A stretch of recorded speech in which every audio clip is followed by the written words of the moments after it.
ಬಹುಶಃ ಈ ಸಮ್ಮೇಳನದ ಸುತ್ತಲೂ ಅದರ ಒಳಗೆ ಹೊರಗೆ ಇರುವ ಮತ್ತೆ ನಮ್ಮ ಆಯೋಜನೆಯ ವಿಚಾರಗಳ ಜೊತೆಗಿರುವ ಮಾತುಗಳನ್ನು ನಾನು ಆಡಬೇಕು. ಬಹುಶಃ ಈ ಸಮ್ಮೇಳನದಲ್ಲಿ ಅದನ್ನು ನನಗೆ ಆಡ್ಲಿಕ್ಕೆ ಸಾಧ್ಯ ಆಗ್ತಾ ಇಲ್ಲ.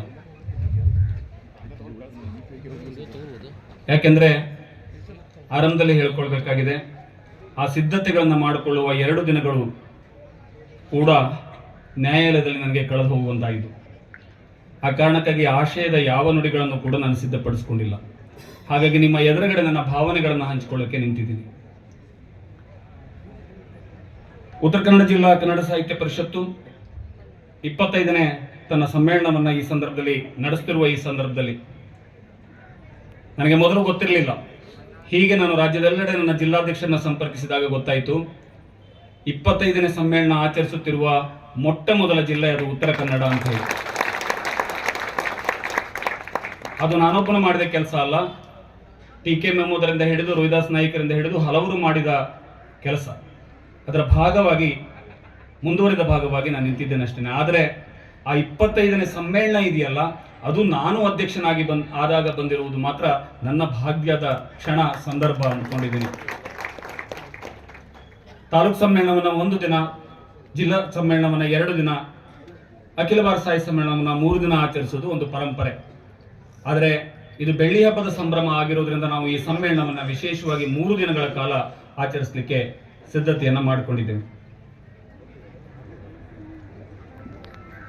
ಸಮ್ಮೇಳನವನ್ನ ದಾಂಡೇಲಿಯಲ್ಲೇ ಮಾಡಬೇಕೆನ್ನುವ ಆಶೆ ನನ್ನ ದಾಂಡೇಲಿಯ ಕಾರ್ಯಕಾರಿ ಸಮಿತಿಯ ಮಿತ್ರರದ್ದಾಗಿತ್ತು. ನನಗೂ ಮನಸ್ಸಿತ್ತು, ಯಾಕಂದ್ರೆ ಇದು ನನ್ನ ಕರ್ಮಭೂಮಿ. ನಾನು ಎಷ್ಟು ವರ್ಷಗಳ ಕಾಲ ನನ್ನ ಜನ್ಮಭೂಮಿಯಲ್ಲಿ ಹುಟ್ಟಿದ ಊರಿನಲ್ಲಿ ಕಳೆದನೋ ಅಷ್ಟು ವರ್ಷ ದಾಂಡೇಲಿಯಲ್ಲಿ ನಾನು ನನ್ನ ಕೆಲಸವನ್ನು ಮಾಡಿ ಬಹುಶಃ ನನ್ನ ಊರಿಗಿಂತ, ನನ್ನ ಜನ್ಮಭೂಮಿಗಿಂತ ಹೆಚ್ಚಿನ ಜನರನ್ನು ಸಂಪಾದಿಸಿಕೊಂಡಿದೆ ಅಂದರೆ ಅದು ದಾಂಡೇಲಿಯ ಜನರ ಪ್ರೀತಿಯ ಕಾರಣಕ್ಕಾಗಿ. ಹಾಗಾಗಿ ನನಗೂ ಕೂಡ ಈ ಸಮ್ಮೇಳನವನ್ನು ದಾಂಡೇಲಿಯಲ್ಲಿಯೇ ಮಾಡಬೇಕು, ನನ್ನ ಕರ್ಮಭೂಮಿಯಲ್ಲಿಯೇ ಮಾಡಬೇಕೆನ್ನುವ ಆಶೆ ಇತ್ತು. ನನ್ನೆಲ್ಲ ಗೆಳೆಯರ ಬಳಗ, ನನ್ನ ತಾಲೂಕಿನ ಕಾರ್ಯಕಾರಿ ಸಮಿತಿ, ನನ್ನೆಲ್ಲ ಅಜೀವ ಸದಸ್ಯರ ಪ್ರೀತಿಗೆ ಕಟ್ಟುಬುದ್ಧಿ ಈ ಸಮ್ಮೇಳನವನ್ನು ಇಲ್ಲಿ ತಂದ್ವಿ. ಬಹುಶಃ 2.5 ತಿಂಗಳು ಮೊದಲು ಈ ಸಮ್ಮೇಳನ ಫಿಕ್ಸ್ ಆಗಿದೆ.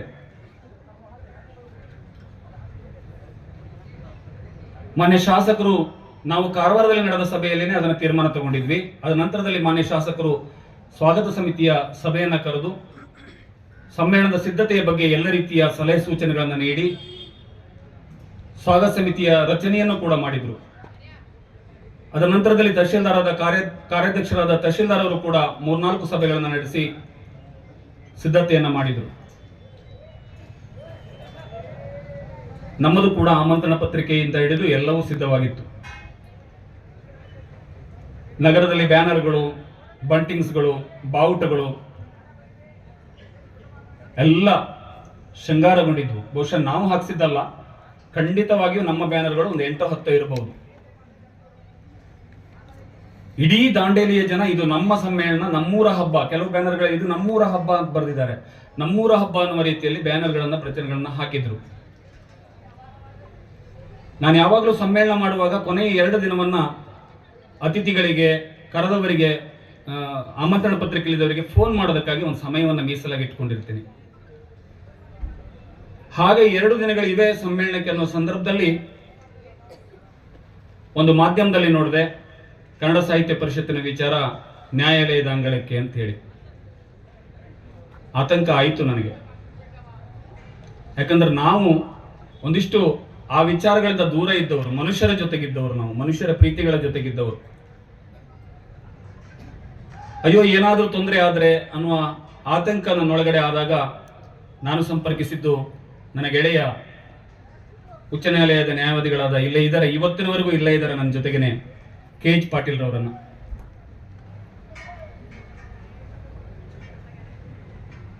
ಮೊನ್ನೆ ಇಡೀ ದಿನ ನ್ಯಾಯಾಲಯದಲ್ಲಿ, ನಿನ್ನೆ ಇಡೀ ದಿನ ನ್ಯಾಯಾಲಯದಲ್ಲಿ ಕಳೆದಾಗ ನನಗೆ ನಿಮ್ಗೆ ಯಾರಿಗೂ ಸಂಪರ್ಕ ಮಾಡ್ಲಿಕ್ಕೆ ಆಗ್ಲಿಲ್ಲ, ದೂರವಾಣಿ ಕರೆಯನ್ನು ಮಾಡಿ ಆಗ್ಲಿಲ್ಲ, ಅತಿಥಿ ಅಭ್ಯಾಗತರಿಗೆ ಮತ್ತೆ ನಾನು ಸಂಪರ್ಕ ಮಾಡ್ಲಿಕ್ಕೆ ಆಗ್ಲಿಲ್ಲ.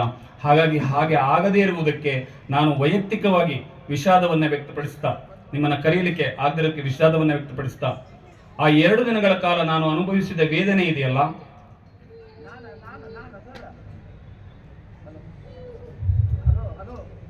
ಬಹುಶಃ ಗೊತ್ತಿಲ್ಲ,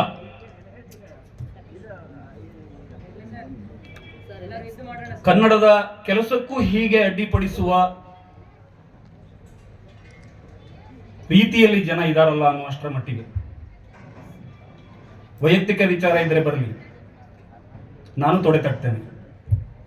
ನನ್ನ ವೈಯಕ್ತಿಕ ವಿಚಾರ ಇದ್ರೆ ಬರಲಿ, ನಾನು ತೊಡೆ ತಟ್ತೇನೆ. ಆದರೆ ಕನ್ನಡದ ವಿಚಾರ ಬಂದಾಗ ಅದು ನ್ಯಾಯಾಲಯದ ಮೆಟ್ಟಲೇರುವಷ್ಟರ ಮಟ್ಟಿಗೆ ಹೋಗುವ ದಾಷ್ಟತನಕ್ಕೆ ನಾವು ಯಾರು ಹೋಗಬಾರದು. ಕನ್ನಡ ಅದು ನನ್ನ ತಾಯಿ ಭಾಷೆ, ಕನ್ನಡ ಅದು ನನ್ನ ಬದುಕಿನ ಭಾಷೆ. ಯಾರು ಹಾಗೆ ತಿಳ್ಕೊಂಡಿಲ್ವೋ, ಕನ್ನಡದ ಬಗ್ಗೆ ಯಾರಿಗೆ ಆ ರೀತಿಯ ಗೌರವ ಇಲ್ವೋ, ಅವರಿಗೆ ತಾಯಿಯ ಬಗ್ಗೆ ಗೌರವ ಇಲ್ಲ ಅಂತಾನೆ ಅರ್ಥ. ಹಾಗೆ ಗೌರವ ಇಲ್ಲದವರು ಮಾತ್ರ ಇಂತಹ ಕೆಲಸಗಳನ್ನು ಮಾಡಲಿಕ್ಕೆ ಸಾಧ್ಯ ಇದೆ. ಅವ್ರು ಯಾರನ್ನೋದು ಎಲ್ಲರಿಗೂ ಗೊತ್ತಿದೆ. ದಾಂಡೇಲಿಯ ಜನರಿಗೆ ಅವರೆಷ್ಟು ಸಚ್ಚಾರಿತ್ರ್ಯವಂತರು ಅನ್ನೋದು ಎಲ್ಲರಿಗೂ ಗೊತ್ತಿದೆ. ನಾನು ಅದನ್ನು ಬಿಡಿಸಿ ಹೇಳಬೇಕಾಗಿಲ್ಲ, ನನಗೆ ಗೊತ್ತು. ಇದನ್ನು ನನ್ನ ಮಾತನ್ನು ರೆಕಾರ್ಡ್ ಮಾಡ್ಕೊತಾ ಇದ್ದಾರೆ.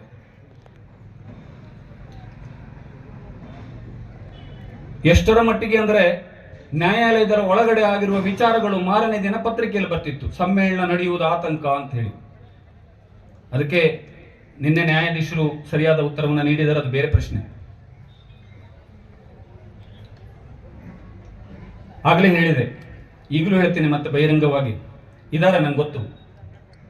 ವೈಯಕ್ತಿಕ ವಿಚಾರ ಇದ್ರೆ ತೊಡೆ ತಡ್ತೇನೆ. ಅಂತಹದ್ದೇ ನೆಲದಿಂದ ಬಂದವನ್ನ ನಾನು. ಕನ್ನಡದ ವಿಚಾರದಲ್ಲಿ ರಾಜಿ ಆಗೋದಿಲ್ಲ, ಸಂಘಟನೆ ವಿಚಾರದಲ್ಲಿ ರಾಜಿ ಆಗೋದಿಲ್ಲ, ಸಮುದಾಯದ ಸಾಮಾಜಿಕ ವಿಚಾರಗಳಲ್ಲಿ ನಾನು ರಾಜಿ ಆಗೋದಿಲ್ಲ. ನನ್ನ ವೈಚಾರಿಕ ಪ್ರಜ್ಞೆಯ ಜೊತೆಗೂ ಕೂಡ ನಾನು ಬೇರೆಯವರ ಜೊತೆ ರಾಜಿ ಆಗೋದಿಲ್ಲ. ಹಾಗಾಗಿ ಯಾರು ಈ ಸಮ್ಮೇಳನವನ್ನ ತಡೆಯಬೇಕು ಅಂತ ಬಂದಿದ್ರೋ, ನಿನ್ನೆ ಏನು ಘನ ನ್ಯಾಯಾಲಯ ನಮಗೊಂದು ಅವಕಾಶವನ್ನ ನೀಡುವ ರೀತಿಯಲ್ಲಿ ತೀರ್ಪನ್ನು ನೀಡ್ತೋ, ಆ ಘನ ನ್ಯಾಯಾಲಯಕ್ಕೆ ನಾನು ಗೌರವದಿಂದ ವಂದನೆಯನ್ನ ಸಲ್ಲಿಸ್ತಾ, ಆ ನ್ಯಾಯಾಲಯದ ತೀರ್ಪು ಅದು ವಾಸರೆಯ ಪರವಾಗಿ ಬಂದದ್ದಲ್ಲ, ಅದು ನನ್ನೆಲ್ಲ ಅಜೀವ ಸದಸ್ಯರ ಪರವಾಗಿ, ನನ್ನೆಲ್ಲ ಕನ್ನಡಿಗರ ಪರವಾಗಿ ಬಂದಿದ್ದು. ಅದು ಕನ್ನಡಿಗರ ಗೆಲುವು ಅನ್ನೋದನ್ನ ಈ ಸಂದರ್ಭದಲ್ಲಿ ಹೇಳ್ತಾ, ಈ ನೆಲಕ್ಕೆ ಬಂದ ಮೇಲೆ ನಾನು ದಾಂಡೇಲಪ್ಪನನ್ನ ಗೌರವಿಸ್ತಾ ಇದ್ದವನು. ನನಗೆ ಗೊತ್ತಿಲ್ಲ, ಗುರುದತ್ ಮಿರಾಶಿ ಅವರು ಇದ್ದಾರೆ ವೇದಿಕೆಯಲ್ಲಿ, ನನಗೆ ಹೇಳಿದ್ರು ಕರೆ ಮಾಡಿ, ಕಷ್ಟ ಆಗ್ತದೆ, ಸಮ್ಮೇಳನ ನಡೀತದೆ ಅಂತ ಹೇಳಿದ್ರು 3 ದಿನಗಳ ಮೊದಲು. ಆ ನಂಬಿಕೆಯಿಂದ ಈ ಸಂಘಟನೆಯನ್ನ ಮಾಡ್ಕೊಂಡು ಬಂದವನು. ಹಾಗಾಗಿ ಸಂಘಟನೆ 2-3 ದಿನಗಳ ಕಾಲವೂ ಕೂಡ ಹೇಗೆ ನಡೀಬೇಕು ಹಾಗೆ ನಡೀತದೆ. ಒಂದು ವಿಚಾರವನ್ನ ಹೇಳಬೇಕು, ಇದು ಕೇವಲ ದಾಂಡೇಲಿಯ ಜನ ವಿರೋಧಿಸಿದ್ದಲ್ಲ. ಬೆಂಗಳೂರಿನಲ್ಲಿ ಅಧಿಕಾರ ಕಳೆದುಕೊಂಡು ಮನೆಯಲ್ಲಿ ಕುಳಿತುಕೊಂಡಿರುವ ಒಬ್ಬ ವ್ಯಕ್ತಿಯ ಕೈವಾಡ ಕೂಡ ಇದರಲ್ಲಿದೆ ಅನ್ನೋದನ್ನು ನಾನು ಸಾಕ್ಷಿಯನ್ನ ನೀಡಿ ಹೇಳಬಲ್ಲೆ.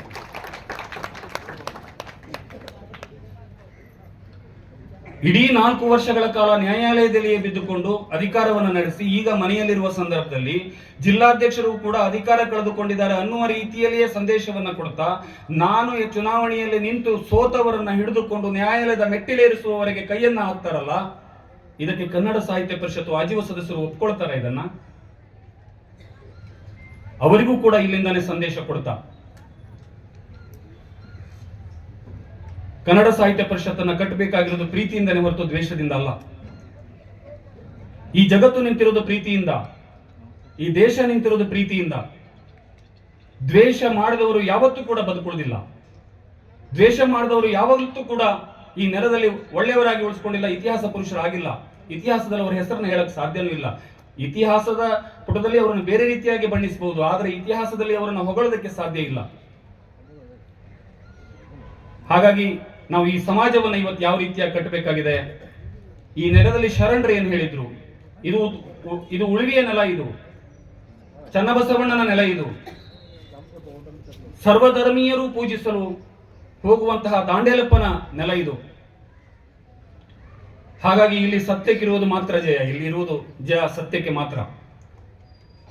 ಹಾಗಾಗಿ ನಾನು ಹೇಳಿದೆ, ಶರಣರ ಹಾಗೆ ನಮ್ಗೇನು ಈ ದೇಶಕ್ಕೆ ಒಂದು ನಾನು ಯಾವಾಗಲೂ ನಾನು ಮೊದಲು ಗೌರವಿಸುವುದು ಸಂವಿಧಾನವನ್ನ ಮತ್ತು ಈ ದೇಶದ ಕಾನೂನನ್ನು. ಅದರ ಜೊತೆಗೆ ಶರಣರ ವಿಚಾರಗಳನ್ನ. ಆ ರೀತಿಯಲ್ಲಿ ಬೆಳೆದುಕೊಂಡು ಬಂದ ನಾನು. ಹಾಗಾಗಿ ನಾನು ಮತ್ತೆ ಮತ್ತೆ ಅದನ್ನು ಹೇಳ್ಕೊಳ್ಳೋಕೆ ಹೋಗೋದಿಲ್ಲ. ನೋವಾಗ್ತಾ ಇದೆ, ನಿಜಕ್ಕೂ ನೋವಾಗ್ತಾ ಇದೆ. ನಾನು ನಿನ್ನೆ ಇಲ್ಲಿ 6 ಗಂಟೆಗೆ ಬಂದ ಸಂದರ್ಭದಲ್ಲಿ ಎಲ್ಲರೂ ಆತಂಕದಲ್ಲಿದ್ದರು. ಬೇಸರ ಇಲ್ಲ, ಬೆಂಗಳೂರಿನ ಅಧ್ಯಕ್ಷರು ಪ್ರಕಾಶ್ ಮೂರ್ತಿ ಅವರಿದ್ದಾರೆ. ನನಗೆ ಬೆಂಗಳೂರಿನ ಆಡಳಿತಾಧಿಕಾರಿಗಳಿಂದ ಒಂದು ಪತ್ರವನ್ನು ತರಿಸಿಕೊಳ್ಳುವಾಗ ರಾತ್ರಿ 10 ಗಂಟೆ ನನ್ನ ಸಲುವಾಗಿ ಕನ್ನಡ ಸಾಹಿತ್ಯ ಪರಿಷತ್ತಿನ ಕಾರ್ಯಾಲಯದಲ್ಲಿ 10 ಗಂಟೆವರೆಗೆ ಕೆಲಸ ಮಾಡಿದ್ದಾರೆ ಅಂತ ಹೇಳಿದ್ರೆ ವಾಸರೆ ಕನ್ನಡ ಸಾಹಿತ್ಯ ಪರಿಷತ್ತಿನ ಅಧ್ಯಕ್ಷರ ಜೊತೆಗೆ ಹೇಗೆ ಸಂಬಂಧವನ್ನು ಇಟ್ಕೊಂಡಿರ್ಬೋದು ನೀನು ಅಂತ. ಅದರ ಜೊತೆಗಿದ್ದವರು ಪ್ರಕಾಶ್ ಮೂರ್ತಿ ಅವರು. ಅಣ್ಣ ನಾನಿದ್ದೀನಿ, ಏನು ಹೆದರಬೇಡಿ, ಏನು ಆಗಲ್ಲ ಅಂತ ಹೇಳಿ. ಇಂತಹ ಪ್ರೀತಿಯ ಮನಸ್ಸುಗಳು ನನ್ನ ಜೊತೆಗಿರುವಾಗ ಕನ್ನಡಕ್ಕೆ ಸೋಲಿಲ್ಲ, ಪರಿಷತ್ತಿಗೆ ಸೋಲಿಲ್ಲ. ಸಾಹಿತ್ಯ ಪರಿಷತ್ತು 25ನೇ ಸಮ್ಮೇಳನ ಅಲ್ಲ, 100 ಸಮ್ಮೇಳನಗಳನ್ನ ಇಲ್ಲಿ ಸಂಘಟಿಸಲಿಕ್ಕೆ ಸಾಧ್ಯ ಇದೆ ಅಂತ ಶಕ್ತಿ ಉತ್ತರ ಕನ್ನಡ ಜಿಲ್ಲೆಯ ಸಾಹಿತ್ಯ ಪರಿಷತ್ತಿಗೆ ಇದೆ ಅನ್ನುವ ಮಾತನ್ನು ಹೇಳ್ತಾ, ಉತ್ತರ ಕನ್ನಡ ಜಿಲ್ಲೆಯ ಕನ್ನಡ ಸಾಹಿತ್ಯ ಪರಿಷತ್ತು ಹಲವಾರು ರಚನಾತ್ಮಕ ಕಾರ್ಯಕ್ರಮಗಳ ಮೂಲಕ ತನ್ನನ್ನು ತಾನು ತೊಡಗಿಸಿಕೊಂಡದನ್ನು ನಾನು ಮತ್ತೆ ವಿಶೇಷವಾಗಿ ಹೇಳೋದಿಲ್ಲ. ಕನ್ನಡ ಕಾರ್ತಿಕ ಅನುದಿನ ಅನುಸ್ಪಂದನ ಅನ್ನುವ ರಾಜ್ಯೋತ್ಸವದ ಭಾಗವಾಗಿ ತಿಂಗಳಿಡೀ ಕಾರ್ಯಕ್ರಮವನ್ನು ಹಮ್ಮಿಕೊಳ್ಳೋದಿರಬಹುದು, ಸಾಧಕರ ಮನೆಗೆ ಸಾಹಿತ್ಯ ಪರಿಷತ್ತು ಎನ್ನುವ ಕಾರ್ಯಕ್ರಮವನ್ನು ಹಮ್ಮಿಕೊಂಡಿದ್ದಿರಬಹುದು, ಶಾಲೆಗಳತ್ತ ಸಾಹಿತ್ಯ ಪರಿಷತ್ತು ಎನ್ನುವ ಕಾರ್ಯಕ್ರಮಗಳನ್ನು ಹಮ್ಮಿಕೊಂಡಿರಬಹುದು, ಇಡೀ ಸಾಹಿತಿಗಳನ್ನು ಒಂದೆಡೆ ಸೇರಿಸುವ ಅಕ್ಷರೋತ್ಸವ ಎನ್ನುವಂತಹ ಕಾರ್ಯಕ್ರಮಗಳ ಸಂದರ್ಭ ಇರಬಹುದು. ಹೀಗೆ 10 ಹಲವಾರು, ಕೇವಲ ಸಮ್ಮೇಳನಕ್ಕೆ ಸೀಮಿತ ಆಗಿಲ್ಲ. ನಿಜ ಹೇಳ್ತೀನಿ, 4 ಸಮ್ಮೇಳನ, ಇದು 4ನೇ ಸಮ್ಮೇಳನ. 3 ಸಮ್ಮೇಳನಗಳಿಗೆ ನನಗೆ ಹಣ ಬಂದಿದೆ. ಇದಕ್ಕೆ ಹಣ ಬರ್ತದೆ ಅನ್ನೋ ಭರವಸೆ ಇಲ್ಲ. 20 ಲಕ್ಷಕ್ಕೂ ಹೆಚ್ಚಿನ ಖರ್ಚಾಗ್ತಾ ಇದೆ, ಗೊತ್ತಿದೆ ನನಗೆ. ಹಾಗಂತ ಹೇಳಿ ಯಾರಿಗೂ ಕೂಡ ಒತ್ತಾಯ ಮಾಡಿಲ್ಲ. 35ಕ್ಕೂ ಹೆಚ್ಚು ಸಮ್ಮೇಳನಗಳನ್ನ ಮಾಡಿದ್ವಿ. ಬಹುಶಃ ಒಂದು 8-10 ಸಮ್ಮೇಳನಗಳೇ ಬಿಟ್ಟರೆ ಯಾವ ತಾಲೂಕು ಸಮ್ಮೇಳನಗಳಿಗೂ ಅನುದಾನ ಬಂದಿಲ್ಲ. ಆಡ್ಕೊಳ್ತಾರೆ ಹೊರಗಡೆ. ನನಗೆ ಹೇಳಿದ್ರು ನಿನ್ನೆ, ನನ್ನ ಗೆಳೆಯರೆಲ್ಲ ಹೇಳಿದ್ರು, ಹೊರಗಡೆ ಆಡ್ಕೊಳ್ತಾ ಇದ್ದಾರೆ, ಸಮ್ಮೇಳನಕ್ಕೆ 10 ಲಕ್ಷ ರೂಪಾಯಿ ಬರ್ತದೆ, 20 ಲಕ್ಷ ಬರ್ತದೆ ಬಿಡ್ರಿ, ಖರ್ಚು ಮಾಡ್ತಾರೆ ಅಂತ ಹೇಳಿ. ದಾಖಲೆ ತೋರಿಸಿದರೆ ಸಾಹಿತ್ಯ ಸಂಘಟನೆಯಿಂದನೇ ಹೊರಗಡೆ ಹೋಗ್ತೀನಿ ನಾನು. ಇದೆಲ್ಲವೂ ಕೂಡ ನನ್ನ ಜನರು, ನನ್ನ ವೆಸ್ಟ್, ನನ್ನ ನಗರಸಭೆ, ನನ್ನ ತಾಲೂಕಾಡಳಿತ, ನನ್ನ ಗೆಳೆಯರ ಬಳಗ ಮಾಡಿದ್ದು, ನನ್ನ ಇಲಾಖೆಯವರು ಮಾಡಿದ್ದು, ನನ್ನ ಈ ಭಾಗದ ಜನಪ್ರತಿನಿಧಿಗಳು ಮಾಡಿದ್ದು. ಹಾಗಾಗಿ ವಿಶೇಷವಾಗಿ ಹೇಳೋದಲ್ಲ, ನನ್ನ ಮಾತನಲ್ಲಿ ಮುನ್ಸ್ಕೊಳ್ಳೋದಲ್ಲ. ನನಗೆ ಮೊದಲೇ ಹೇಳಿದೆ, ಆಶಯ ಭಾಷಣ ಹೇಳೋಕೆ ಆಗ್ತಾ ಇಲ್ಲ, ನೋವಿನಿಂದ ಮಾತಾಡ್ತಾ ಇದ್ದೀನಿ. ನಿನ್ನೆನೇ ಒಂದು ಮಾತನ್ನು ಹೇಳಿದ್ದೆ, ಇದು ನನ್ನ ಗೆಲುವಲ್ಲ, ಅವರ ಸೋಲು. ಹಾಗಾಗಿ ಅದನ್ನು ನಾನು ಹೆಚ್ಚಿಗೆ ವಿಜೃಂಭಿಸಿಕೊಳ್ಳೋಕೆ ಹೋಗೋದಿಲ್ಲ. ತಾವೆಲ್ಲರೂ ಬಂದಿದ್ದೀರಿ, ಬಹಳ ಖುಷಿಯಾಗಿದೆ ನನಗೆ. ಬೇರೆ ಬೇರೆ ಜಿಲ್ಲೆಗಳಿಂದ ಬಂದಿದ್ದಾರೆ, ಬೇರೆ ಬೇರೆ ತಾಲೂಕುಗಳಿಂದ ಬಂದಿದ್ದಾರೆ, ದೂರದಿಂದ ಬಂದಿದ್ದಾರೆ. 3 ದಿನಗಳ ಕಾಲ ಈ ಸಮ್ಮೇಳನವನ್ನ ತಾವೆಲ್ಲರೂ ಸವೆಯಬೇಕು, ನಮ್ಮ ಜೊತೆಗೆ ಇರಬೇಕು ಅನ್ನೋ ಮಾತನ್ನು ಹೇಳ್ತಾ, ನನ್ನ ದೊಡ್ಡ ಭಾಗ್ಯ ಅಂದ್ರೆ ಬರ್ಗು ರಾಮಚಂದ್ರಪ್ಪ ಅವರು ಉದ್ಘಾಟನೆಗೆ ಬಂದಿದ್ದು.